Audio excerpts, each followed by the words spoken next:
A few hours ago, the Russian Federation invaded democratic Ukraine with tanks and bombardments. Everything you need to know and more in today's video. Hey Slavic Vikings, and welcome to a very topical video on the ongoing conflict in Ukraine.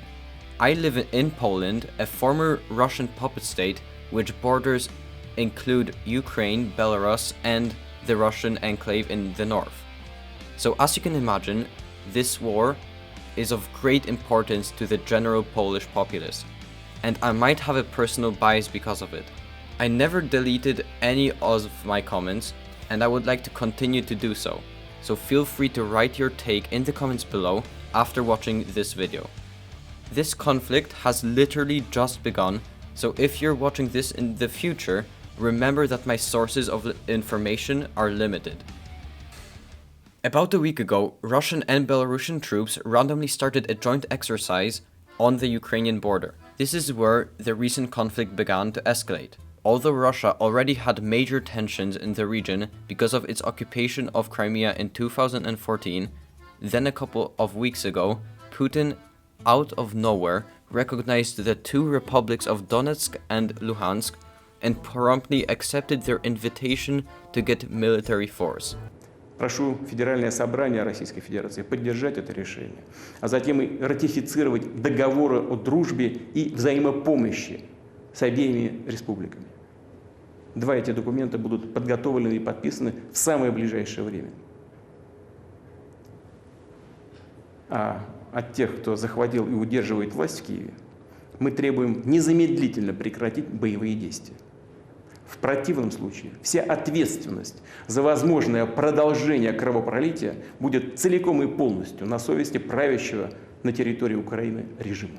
The UN has already decided to take action against this, and the UN Security Council was held. This is an emergency meeting where leaders talk about ensuring international peace and security.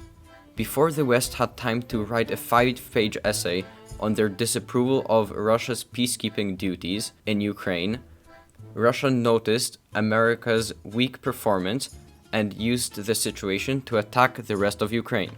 Why would Russia attack its Slavic brethren? Russia used to be literally Ukraine. The first main settlement in the area that was considered Russian was Kievan Rus. Kiev is the capital of Ukraine and is currently being bombed by Russia.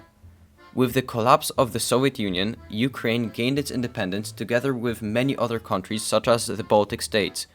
One of the reasons for this is that they were tired of Moscow's oppressive centralization, including one of the world's worst atrocities, the Holodomor. I've provided a link in the description if you would like to read more about the Ukrainian famine. When Ukraine seceded, it got to keep everything that was in its border, including nuclear bombs. This was pretty awkward since all the specialists left and no one wanted to help them. Most of the big powers did not like the fact that smaller countries had A-bombs, since it broke their monopoly. Therefore, the Budapest Memorandum on Security Assurances conference was held, which was not a defense agreement, but a promise that the powers involved would never do anything that could threaten their territorial integrity. One of those powers was the Russian Federation, which broke that political agreement today. Since their separation, their relations have continued to deteriorate. Russia did not accept that Ukraine was removing the Russian language from preschools, and that it was slowly moving closer to the West, claiming that there was a Russian genocide in Ukraine. One of the reasons I believe Putin is invading Ukraine is because Ukraine does not belong to a military alliance, like NATO. For this reason and the passive nature of Western governments these days has caused the US, EU and their primarily capitalist democratic allies to respond with reasonable condemnation of Putin's actions and ever-increasing sanctions that have already severely impacted the Russian economy in the past.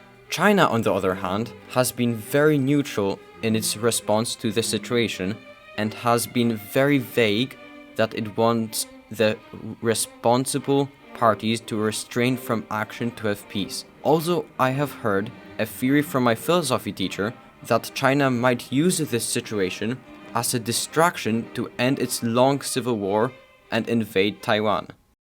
朋友是一个坚韧不拔的在香港就是 You stupid. I got a pizza here. 中国这条西岸，我做很多采访，很多。所以在一个采访我有一个错误。你们准备？1、2、3。2个礼拜以后 ，Come on， 速度与激情就。 Since this just happened this morning, not all countries have responded yet. But as far as I can tell, the Middle East broadly is by and large against overall war, but is siding slightly more with Russia. The only countries that support Russia's invasion are mostly communist countries like Vietnam. After World War II, the bases of NATO have moved closer and closer to Moscow. So to be fair, I understand why they might be concerned. Putin's popularity has declined since 2014, and perhaps he believes that quick territorial expansion will boost his approval ratings. Although, I'm not sure that's the case, as protests against the invasion have popped all over Russia. The reason Russia is getting away with invading a sovereign country is because the law of geopolitics is weird. Usually when you do something illegal, you get punished by a higher authority. But there is no more powerful organization than a country. A solution to this problem was found during the Cold War in the form of mutual defense organizations, which provided to work really well. But as I said earlier, Ukraine is not in one, even though they were open about wanting to join for a while, but they didn't since they were afraid of Russian invasion if they had joined, which is kind of ironic. Russia is ranked as second in the world when it comes to military strength, having 845,000 active soldiers, while Ukraine has 130,000 soldiers. So when it comes to manpower, Russia wins. But what about equipment? Even after the tremendous help Ukraine has received from the West, except Germany, I fear that Russian military equipment outnumbers Ukrainian equipment by quite a bit. The only place I see Ukraine winning is in the war of attrition. Russian troops are reportedly already short of food and supplies, while Ukraine has an almost endless support from the West. Just like Great Britain and France were supported by the United States during World War II. There are a surprising number of similarities to the last biggest war in Europe, World War II. One of the biggest ways Russia has used propaganda against Ukraine is by calling them fascist Nazis. Hatred of Nazis is particularly strong in Russia since Germany killed millions of Russians before being defeated by them. I think it is rather childish to call Ukrainians Nazis since their president is a Jew and the Russian government bears a frightening number of similarities to the German party almost 100 years ago.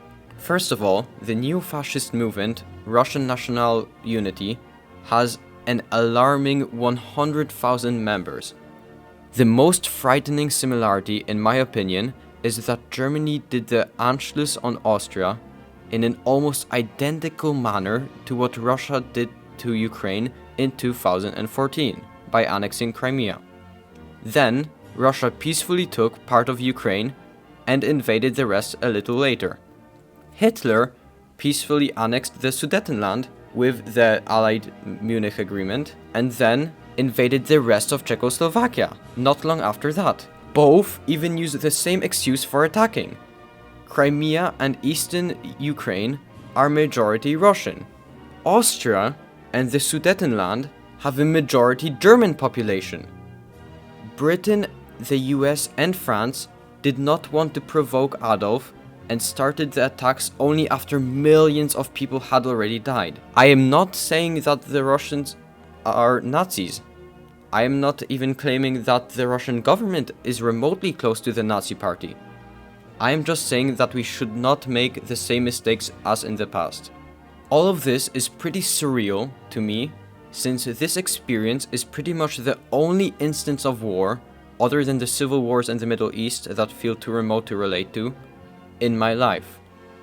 I tried to get my sources from as many places as I could, and even talked to a Ukrainian from Crimea. I really hope this video does not get banned in Russia, as I really respect the Russian people and love Russian culture. If you liked this video, consider subscribing to see more. And as always, Favel, żegnam and goodbye.